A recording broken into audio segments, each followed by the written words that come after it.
నేను గతంలో ఉన్నాను, రాష్ట్ర విభజన జరిగిన దగ్గర నుంచి కూడా కంటిన్యూస్గా ఈ సభలో ఉన్నాను అధ్యక్ష. అనేక సందర్భాల్లో వాళ్ళు బడ్జెట్ సమావేశాలు బడ్జెట్ ప్రవేశపెట్టినప్పుడు ఎప్పుడు కూడా అధ్యక్ష ఈ రకంగా వచ్చి బడ్జెట్ ప్రవేశపెట్టినప్పుడు బడ్జెట్ పుస్తకాలు చింపేయటం కానీ, బడ్జెట్ మీద సాధారణ చర్చ జరిగిన తర్వాత రిప్లై ఇచ్చేటప్పుడు ఆ పుస్తకాలు చింపి చెవిలో పూల్లా పెట్టుకొని బయటికి పోవటం కానీ, ఆ తర్వాత డిమాండ్స్ మీద చర్చించేటప్పుడు ఎప్పుడు ఇలా వచ్చి అల్లరి చేయటం కానీ మేము ఎప్పుడు ఆ రోజులో ఎప్పుడు చేయలేదు అధ్యక్ష. ఈరోజు ఏంటి అధ్యక్ష, రాష్ట్రంలో తల్లిదండ్రులు చాలా గ్రామీణ ప్రాంతాల్లో కానీ నగరంలో కానీ న్యూక్లియర్ ఫ్యామిలీస్ అయిపోయిన తర్వాత నిర్లక్ష్యానికి గురవుతూ ఉన్నారు వృద్ధాప్యంలో.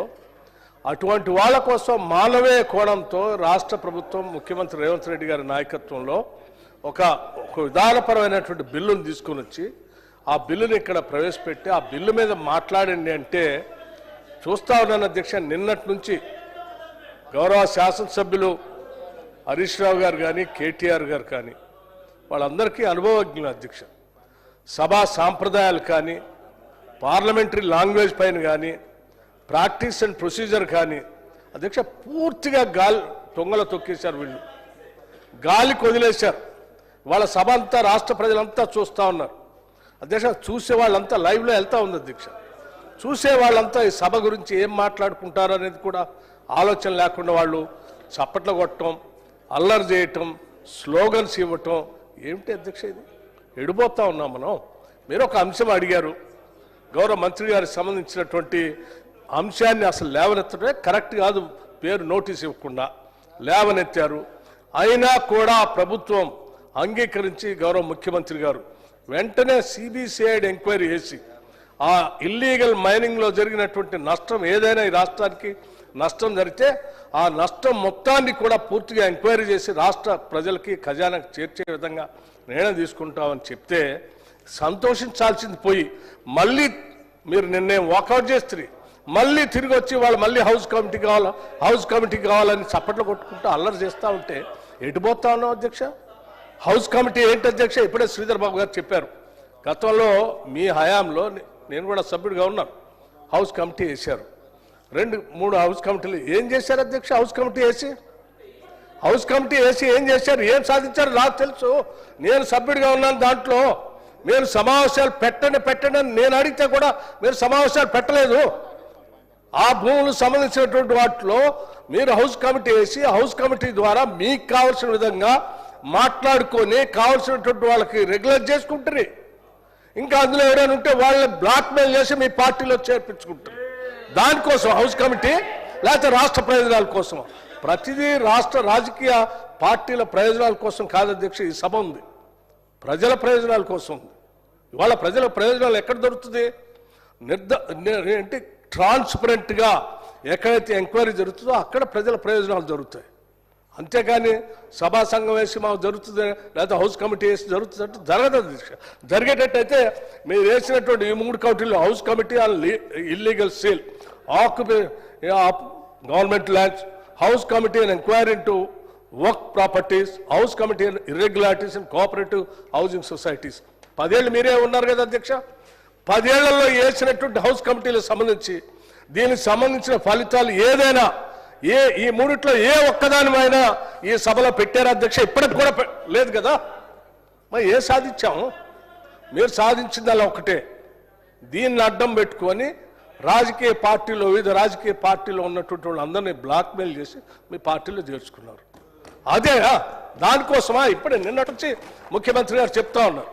కేవలం మీకు కావలసినటువంటి అవసరాల కోసం రెవెన్యూ శాఖ సంబంధించినటువంటి మంత్రి గారు కొన్ని అడిగి వారు అది లీగల్గా లేకపోవటం వల్ల మేము చేయలేమంటే ఆయన్ని బెదిరించడం కోసం, బ్లాక్మెయిల్ చేయడం కోసం ఇటువంటి కార్యకలాపాలు తీసుకొని సభలో మాట్లాడుకుంటూ కావాలని ఒక బురద పూసే ఒక కుట్రపూరితమైనటువంటి కార్యక్రమాన్ని ఇవాళ తెరలేపి ప్రజాస్వామ్యాన్ని అపహాస్యం చేస్తున్నారు అధ్యక్ష.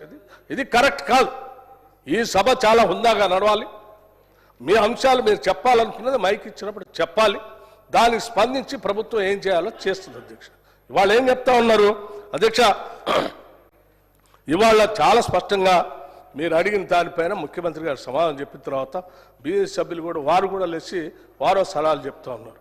అధ్యక్ష వారు చెప్పినటువంటి సలహాల మేరకు కూడా గతంలో వారు చెప్పినట్టే కదా, వారు అడిగినట్టుగానే కదా వేస్తే సిబిఐ ఎంక్వైరీ వేస్తే ఏం చేశారు? 8 నెలల నుంచి దాన్ని అట్లా గాల్లో పెట్టి ఉంచారు. చేశారా? మీ సలహా ప్రకారం చేశారా? చేయలేదు కదా. మేము చెప్పినట్టు చేయకపోతే మమ్మల్ని కూడా వాళ్ళతో కలవంటారంటే ఇప్పటికే కలిసి ఉంటారు, ఇంకా కలిసేదే ఉంది. అధ్యక్ష ఇది కరెక్ట్ కాదు. మీరు సహకరించాల్సింది తల్లిదండ్రులు ఈరోజు రాష్ట్రంలో చాలా శంకర్ గారు నేను విన్నాను మీరు మాట్లాడింది, వెంకటరమణారెడ్డి గారు మాట్లాడింది కూడా విన్నాను. అధ్యక్ష మీకు గౌరవ సభ్యులకి అవకాశం వస్తే సభ నడవటం కోసం కావాల్సిన సూచనలు చేస్తారు. ఎస్ వారు ఇప్పటికి కూడా అధ్యక్ష వారు ఒక విధానపరమైన నిర్ణయం తీసుకొని వచ్చారు అధ్యక్ష. నిర్దిష్టంగా సభను నడవనియొద్దు, ఈ రాష్ట్రంలో ప్రజల గురించి సభలో చర్చ జరగొద్దు, ఈ బడ్జెట్లో ప్రజల సంక్షేమం కోసం పెట్టినటువంటి వెల్ఫేర్ స్కీమ్స్ ముఖ్యంగా ఇన్సూరెన్స్ ఫర్ ఆల్, లేకపోతే విద్యార్థులు పెట్టిన బ్రేక్ఫాస్ట్ గురించి కానీ చర్చ జరగొద్దు, లేకపోతే వృద్ధాప్యంలో ఉన్నటువంటి తల్లిదండ్రులకు మేలు జరగొద్దు, ఏమి జరగొద్దు. మాకు తప్ప ఈ రాష్ట్రంలో ఎవ్వరికీ మేలు జరగొద్దు. మాకు మేలు జరగలేదు కాబట్టి మేము ఈ సభ నడవనీయం. అరే ప్రజల కోసం ఉండే ప్రజాస్వామ్యం ఉన్నది, మీకోసం కాదు.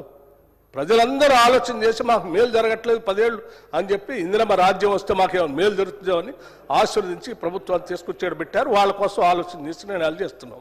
అయినా కానీ మీరు ఇంకా ప్రజల వద్ద మేమే కావాలంటే ముఖ్యమంత్రి గారు ఇప్పటికే చెప్పారు చాలా స్పష్టంగా. అధ్యక్ష అంతిమంగా ఇల్లీగల్ మైనింగ్ సంబంధించి రూపాయితో సహా 2014 నుంచి నిన్నటి వరకు జరిగినటువంటి మైనింగ్ పైన పూర్తిగా ట్రాన్స్పరెంట్గా ఈ రాష్ట్రంలో ఉన్నటువంటి అత్యున్నతమైనటువంటి ఎంక్వైరీ సంబంధించినటువంటి పోలీస్ వ్యవస్థలో ఉన్నటువంటి సిబిసిఐడి ద్వారా పూర్తి స్థాయిలో ఎంక్వైరీ చేపించి రాష్ట్ర ప్రజలకి ఖజానాకు మేలు జరిగేటట్టుగా నిర్ణయం చేసి సభలో ప్రకటించారు.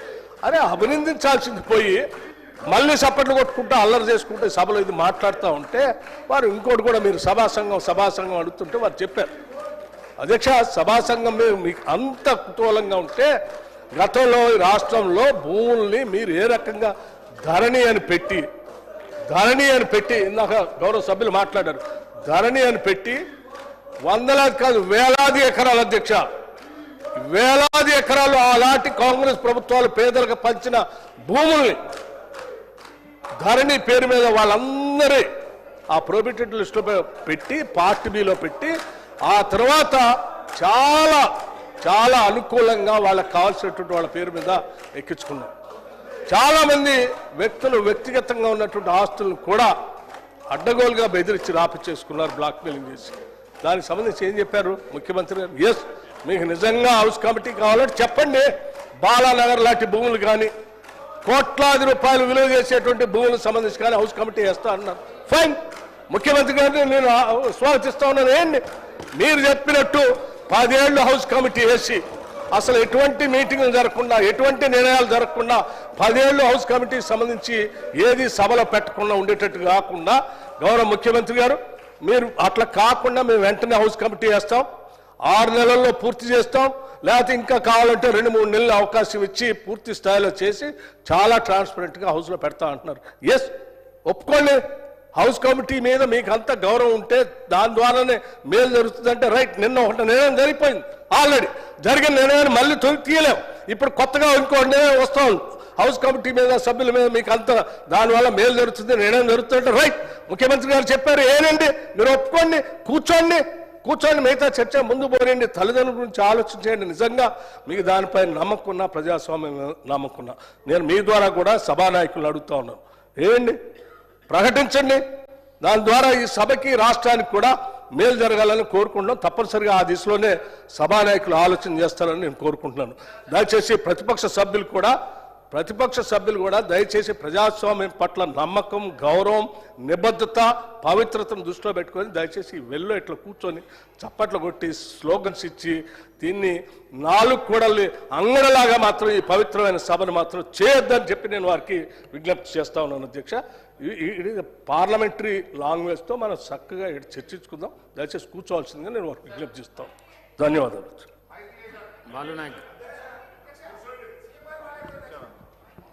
అధ్యక్ష ఒక